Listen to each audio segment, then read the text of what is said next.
Hello, it's Yvonne. Welcome to Monday Night Live. I'm excited to be here and hope that you are too. It has certainly got a lot warmer where I live, and the daylight starts super early, which is great because I can get my movement in well and truly before my day in the office starts. So welcome to Monday Night Live. It is a pleasure to have you here. I'm Yvonne, the CEO and founder of Women's Fitness Adventures, and for over 10 years we have been teaching, training and taking women on hiking adventures and hiking holidays, walking holidays all over the world. So we have a whole lot of experience in helping women achieve their hiking goals, whether you are just starting out or whether you are one of our amazing members and have been with us for quite a while and done some amazing hikes. One of the things, the thing that I want to talk about tonight is a really hot topic that we covered in our masterclass. And hi, Kerry, thank you for chiming in, that we covered in our masterclass for our members last week. And it's also come up in conversations that I've had in my hikes that I've taken this week. And it's also some emails have come up across my desk as well, and comments that I've seen on social media about this topic of anxiety or nervousness or, just preparation for the hiking trails. So I'm going to cover that. I would love your input as well. So feel free to comment or ask questions as we go. So hello, Alethea as well. So New South Wales and Victoria have it for the moment. As I said, our last masterclass was, welcome Sandra, thank you, was a super collaborative chat that we had inside our membership on anxiety and preparation from the trail. And that anxiety is not just about what we do on the trail. It's a whole lot of things that exist in the, the other realms of our world and our head and our interactions that we have as well. And hello, Ellen. So one of the things that I want to acknowledge, which we did on our masterclass, but is that anxiety is a real thing. We may not be able to touch it or see it, but we can feel it, and our perception is our reality. So it's important to address that when it comes to hiking. But we have been chatting, and as I may have said, you may have heard over the years, one of my mantras is, when was the last time you did something for the first time? Because we always push our kids out or our grandkids or those around us to say, just give it a go. But as adults, male and female, we tend to not do things for the first time, maybe because we think we might fail at it or not be good at it, or because we don't know how to do it. Or because we come up with all the what if consequences of, failing at it or something going terribly wrong with it. So part of anxiety is having no control or having limited control over either the outcomes or the unknowns and the things that we then have conversations in our head about. And so hiking, when you, if you haven't hiked regularly, or even, for some of our members, and certainly some of us as leaders, hiking anxiety is a real thing, but the anxiety can be a good or bad one that feeds you. And so if you haven't done something before, it's okay to feel nervous and it's okay to feel excited. But if that starts to impinge on, the what ifs and the negative, and that worry that becomes more than just this friendly fear of going on the hike, then that's something that we need to start talking about. Hello, Meg. So anxiety, as I said, is real. It's from getting to the start of the trail, perhaps. It's from maybe committing to doing a hike. It's around toileting on the trail as well. It is around traveling to the trail. It is around the trail itself. It's around injury prevention. It's around safety on the trail. It's around fatigue, hurting ourselves, blisters, all sorts of things. And that, if you read last week's newsletter, it's easy to stop before you start, because all of those what if things start to feed into us. And if you are a worrier or someone who feels anxious about a whole lot of things, then those things are going to be exaggerated because they're real to you. And how do we make those things not go away, because they'll never go away, but how do we make them just part of what the adventure is, so that we can step into adventure or hiking or that new space with excitement and not worry or not start because they're too big. So one of the mantras that we say, one of the things that we always say here at Women's Fitness Adventures is that consistency over time equals results. And that comes to hiking training over and over and over again. And that consistency, if your hike is 12 months away, a multi-day hike, or your day hike is, 3 months away or a week away, depending on your timeline, that consistency of showing up for some training, for some fitness, for some strength, for some cardio, over time will get you results. If your hike is 12 months away and you do nothing, and you are an anxious person or a worrisome person, and you start training a month out, then no wonder the worry is so high. So we want to make sure that the things that we can control, we start working towards. So this consistency over time with our training does get results, but consistency over time with our mindset also gets results as well. So today on our hiking, we were chatting about mindset, and I know that majority of women that I speak to that have a list of worries about things and what if things and that they're concerned about, say to me after they've done something is that if I could just get my mindset right, it's 80% of my success on a trail. So that's something that we need to work on. So we want to flex our muscle in terms of consistency over time equals results for hiking, and making sure we get a broad spectrum of everything in our training, in our hiking training. So it's not just time on our feet on the trail. So that's a big part. It's also our cardio. It's also our strength. Really, really important that we build strength, because different surfaces will make our legs, ache as well if we're out there for longer. But that our training is also around our mindset too. So really important. Our training is also around our toilet habits. Our training is around how we fuel ourselves as well. It's not a bit like training. It's not enough to just start the night before. It's something that this consistency over time equals results. So let me check in. Hello, Meg. Hello, Kim, back home. Welcome home. Christine Daliwalanu, I don't know if I've got that right, in Western Australia, and Karen from Claremont. So lovely to have all of you here. We are talking about, again, still, because it is such a big topic, tips to overcoming anxiety on the trail. And sometimes we get so paralyzed that we won't make any decisions about moving forward, even though we know that there's something out there that we want to do. So one of the things that we need to challenge ourselves on is that we do this.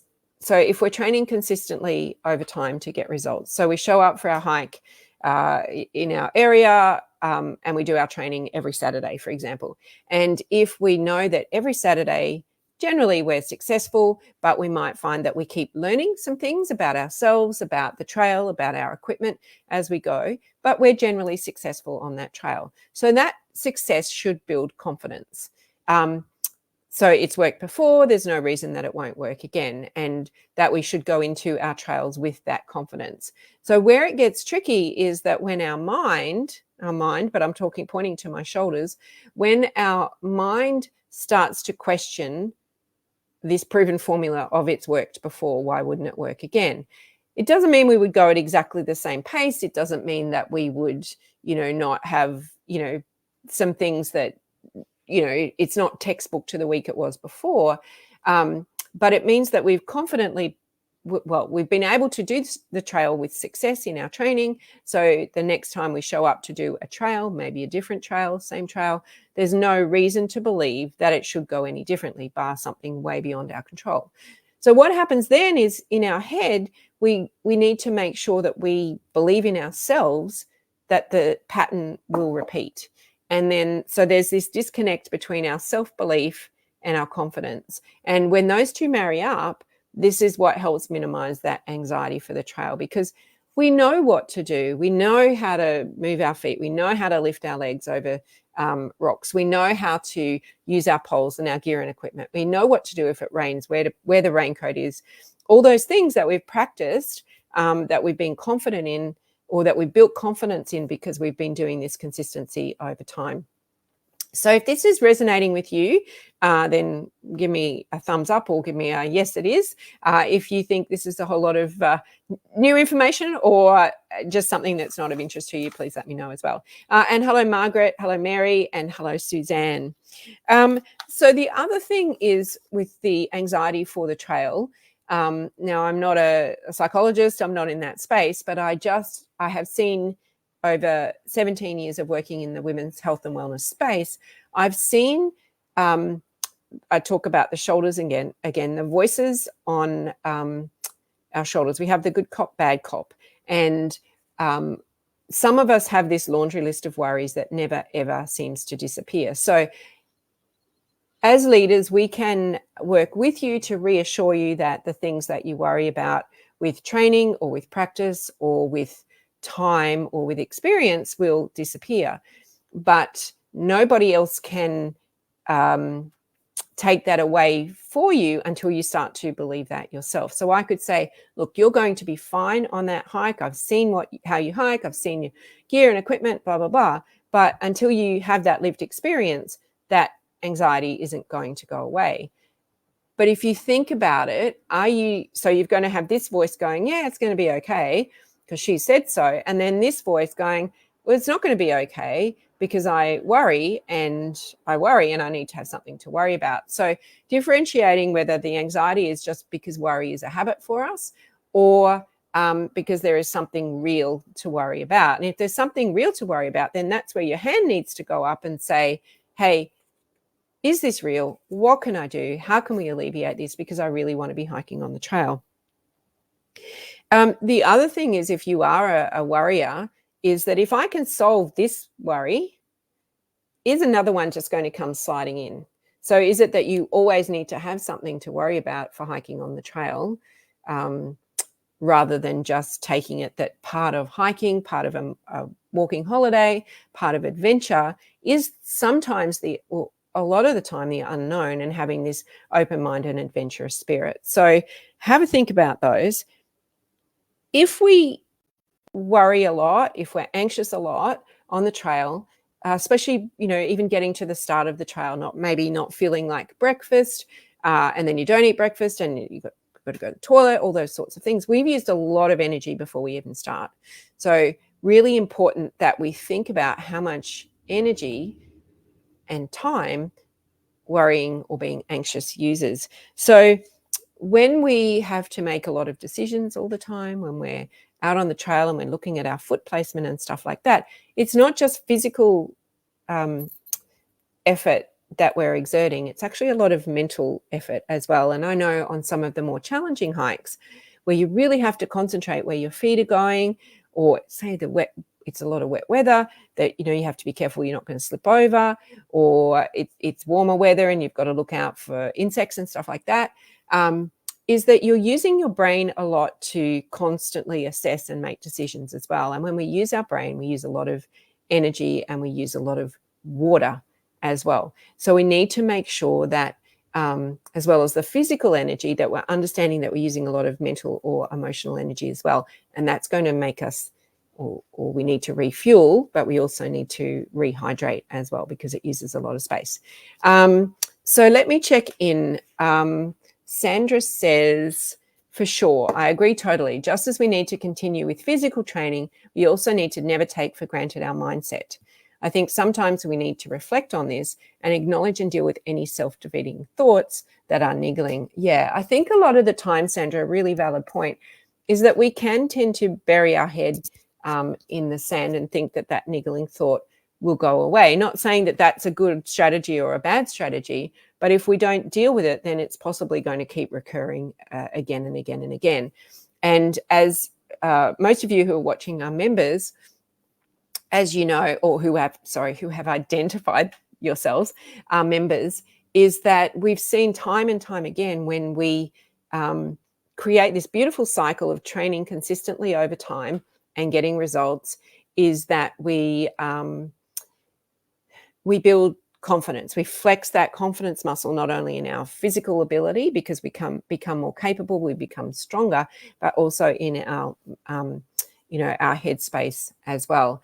And I know from my own personal experience, I was a worrier when I had the kids and I was a stay-at-home mum, and I, had, I guess, the home space was my domain, but I would worry about lots of things. But as I got myself stronger and fitter, I became less of a worrier because I was confident in my physical self. So that too should happen for anyone. And when you become confident in your physical self on the trails, then it's easier to deal with some of that mindset stuff as well. Now, it doesn't mean if you're just starting out on your hiking journey, there's a lot to learn and a lot to think about, but it doesn't mean you have to do it all at once. And if you're stepping it up to another level in your hiking journey, then it's the same principles that apply, but you have that foundation that you've built on.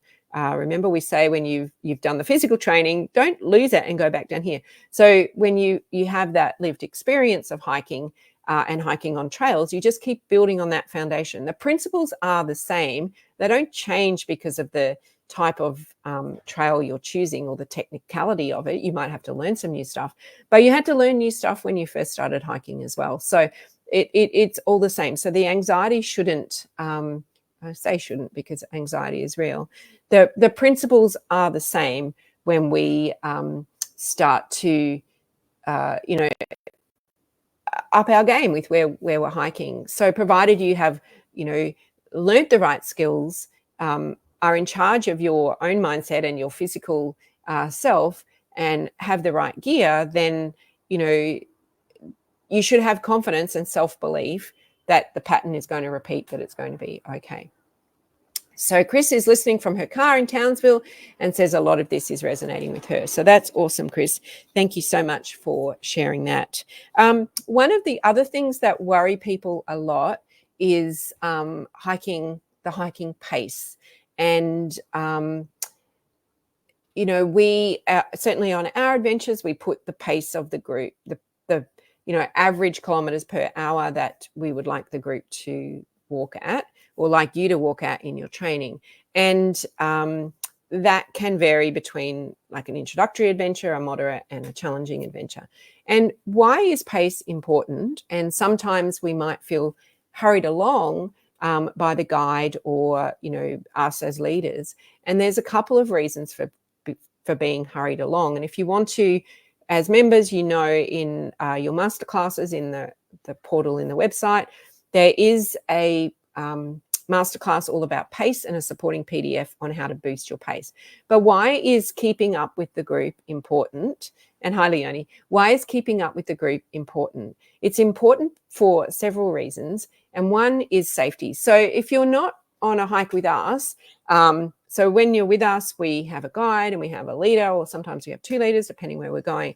And we know all of our members, we know all the people on our group, and we know that you've done your training, and we know that, if something's cropped up, that you've reached out. So we know how to facilitate the group. We know that the group dynamic will work, and we know that the goal of everyone is not only their own success, but for the entire group success. So that changes the whole dynamic around a whole lot of things when it comes to doing a group hike or a group multi-day hike. But if you are on a hike with, you've just booked on a hike with a company external to us, and it's a random group of people, and you've read the brochure and you go, no, I want to do that.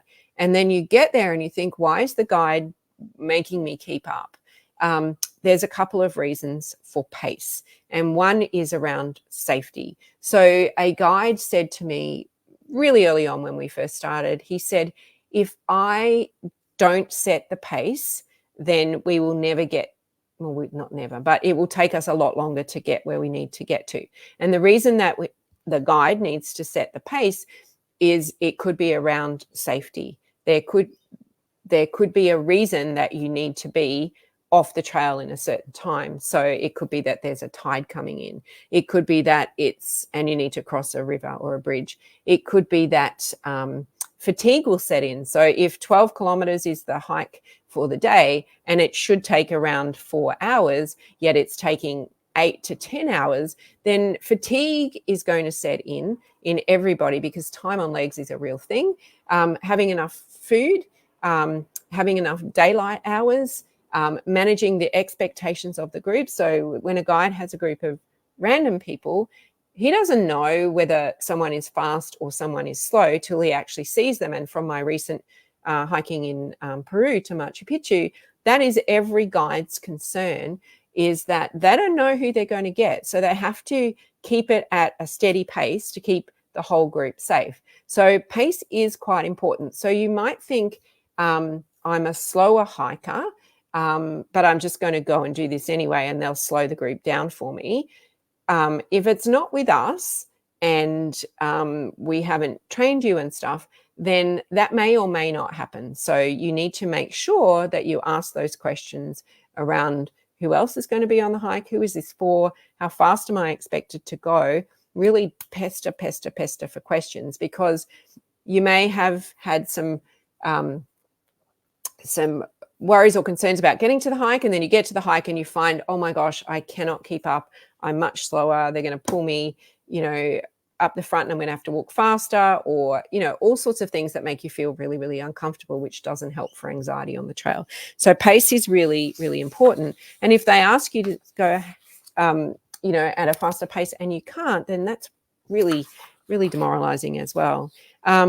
So, some ways to help minimize anxiety for the trail. It won't go away because of, the very nature of who we are means we need to have some of that friendly fear to drive us forward. But training and testing yourself, and I know Ellen, who's here, is really great at writing down all her stats. Trains, on her own because of her location, and writes down, how long she's out for, her pack weight, whether it's hills, what the weather's doing, her distance, everything like that, because we can't improve what we can't see. So by measuring, we can see. So training ourselves and testing ourselves as well. Some of the programs I do at the gym where we're lifting weights is they ask us to record what weight we can lift, because our goal is to get stronger. But unless I'm writing down what, dumbbell I can lift, I can't get stronger, because I may not remember what one I lifted last week. So I'm always staying at the status quo. Now, if your goal is to stay at the status quo, then that's fine, keep showing up. But if your goal is to improve, then measuring is going to give you some great feedback on yourself, but it's also going to give you some ways to minimize the things that you could possibly worry about. The other thing is making sure that you get the right support and the right people around you for confidence building. And we chatted about this morning, is that if it's all new to you, or if you're stepping up to another level of fitness in your hiking or challenging or technical ability, then you want to make sure you got the right people around you to support you, because we don't know what we don't know. So if you have always done, undulating trails, and your next one has some rock scrambling on it, which we did in our recent Corsica hike, then if you've never done it before, and a lot of the trails that we have here in Australia don't have what the trails in in Europe have. They don't have the scree, they don't have the rock scrambling, they don't have the elevation. So how do we know what to do when we get there? So making sure that you have the right support around you and the right people that will support you on a hike and in your training will help build that confidence as well. And the training is the part where we need to test out and flex and ask those questions and put ourselves perhaps in a vulnerable position to not know everything, so that we can ask and be helped to learn more from all of those around you that want to support you and want to build your confidence.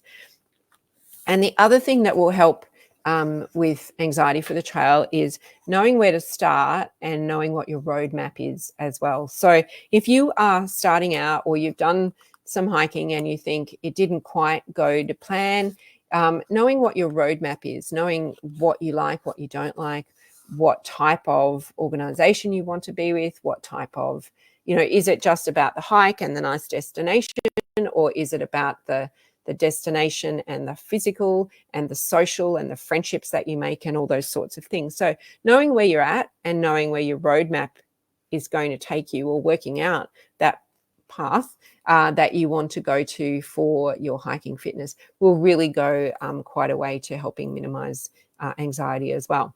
So that's what I wanted to share today. I could talk on this topic for hours, and if anyone's got any last comments, before I finish up, then please go ahead. But for our members, the masterclass that we did do on Wednesday night was really, really insightful. So the recording is available in the member portal as well. But I really would encourage you, because members really shared lots of great things about what we worry about on the trail, and tactics and strategies to help overcome those as well. So we can all, as I said, support and confidence building. We can all learn from each other inside the community on how to, because as women, let's face it, we all tend to worry about probably more things than men worry about as a general rule.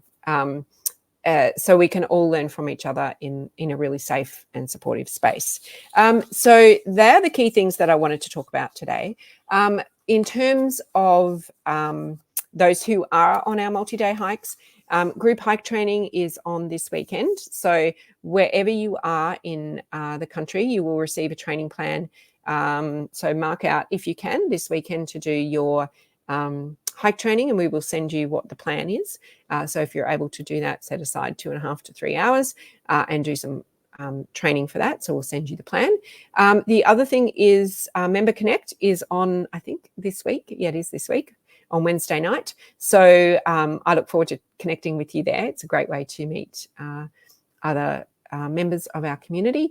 And our book club is starting again in a couple of weeks, or our next book, our final one for the year, Auntie V.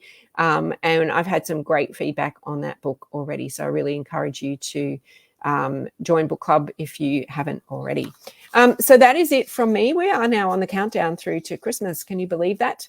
Another year over and a new one's about to begin. I think there's a song in that as well. I do hope I'll see some of you, if you're members, on our Trail Fit training on Thursday, cardio boost tomorrow night as well. So lots going on.